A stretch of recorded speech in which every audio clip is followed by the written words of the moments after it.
Hello, everybody, and welcome to another J&D review. Today, we'll be reviewing Marvel Legends Silver Samurai. And of course, the first thing I want to get into when reviewing Silver Samurai is going to be the awesome box that he came in. Silver Samurai came in the Marvel Legends Vintage Wave box because that's what he is, a vintage wave figure. You have the Uncanny X-Men title right here on the top. You have 80 plus years Marvel. You have a picture of Silver Samurai right here on the left side. And you have katana and wakizashi in multiple language, including English. And it's interesting because when it says wakizashi, it's not actually a wakizashi. It's just both katana blades. So I don't know why they decided to say wakizashi when they're both swords. But you know, what are you going to say? What are you going to do? Now on the back of the box, which I kind of tore into, you have a picture of Silver Samurai right here on the back. You have the Marvel Comics title right here on top. You have the X-Men title. And you can see all the other figures in the wave, except for the ones that I tore out, you know. So if you know who's in the wave, you don't necessarily need the rest of the box. So, but if you did, you know, here's the rest of the guys, Silver Samurai and Cyclops, who I accidentally tore out. But getting out of the box and into Silver Samurai here, Kinoichi Harada, who is the son of a very infamous Yakuza leader, decided that he wanted to take on the organization for himself and rule it as a boss.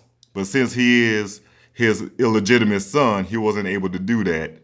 Instead, he made a name for himself as a bodyguard for all the top criminal kingpins in the underworld, you know, and he went under the name Silver Samurai to, you know, put himself out there as a very serious fighter and when he needs to be protector of the underworld as a whole.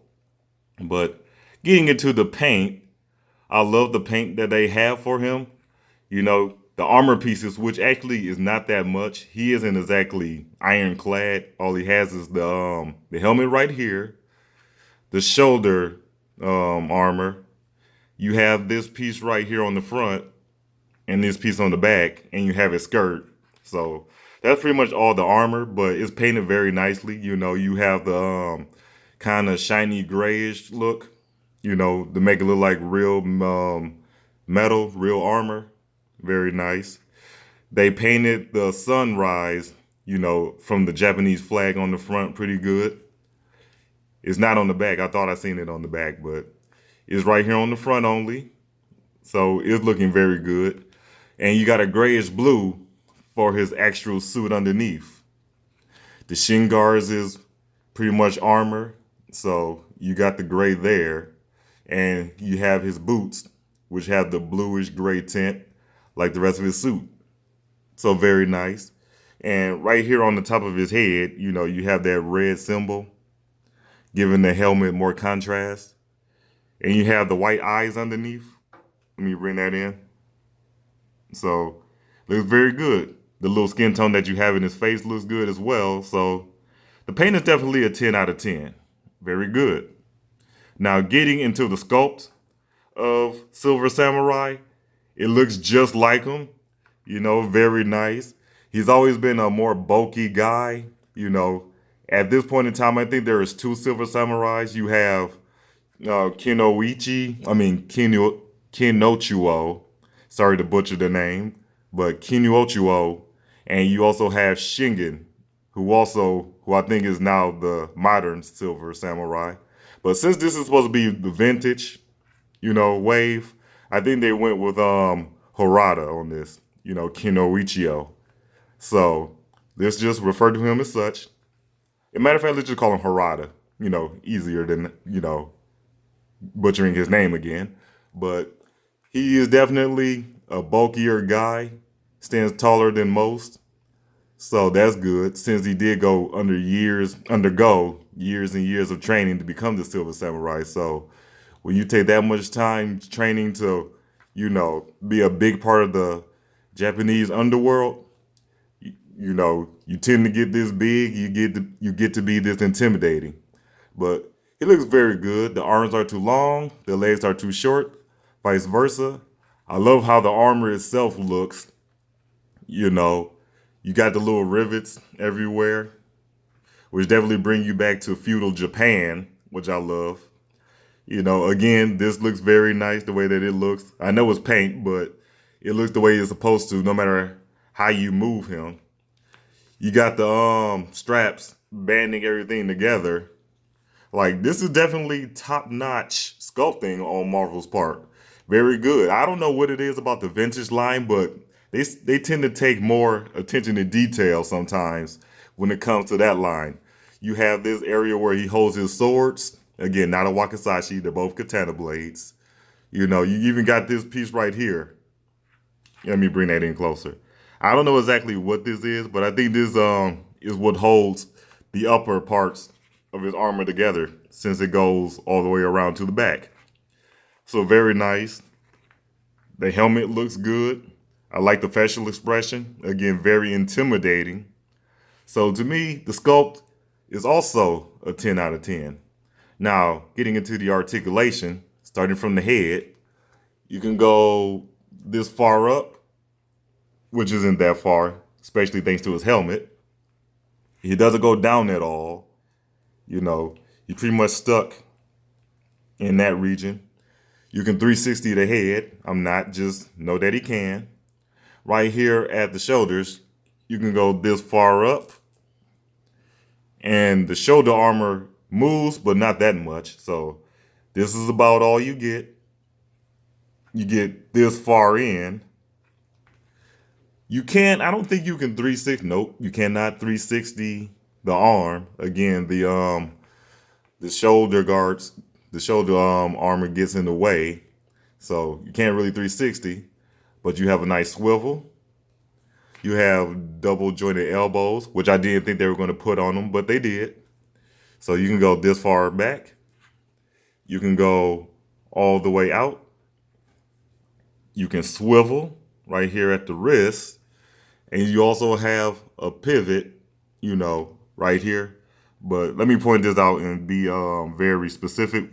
You got to move it, up and down. Like, you can't move it in and out so much. But I think the reason they did that is because of the swords. You're going to be taking action poses when you're messing around with Silver Samurai, so it makes more sense to do it that way. Right here at the solar plexus, you have a ball and socket thing going on, so you can move it around and pivot. Very awesome, especially for those more karate stances that you'll want to take with him. Actually, let me get him in a better pose than that. There you go. Looking very good. So it's good that you got that. It's good that you substituted the ab crunch for that. So really liking how that works. Right here, you got a swivel. Very nice. Right here at the legs, you can go this far forward. You can go not too far back. Again, because he's a fairly big guy. You can swivel, which is very good. Right here at the knee, you have double hinges. You can go this far in, this far out.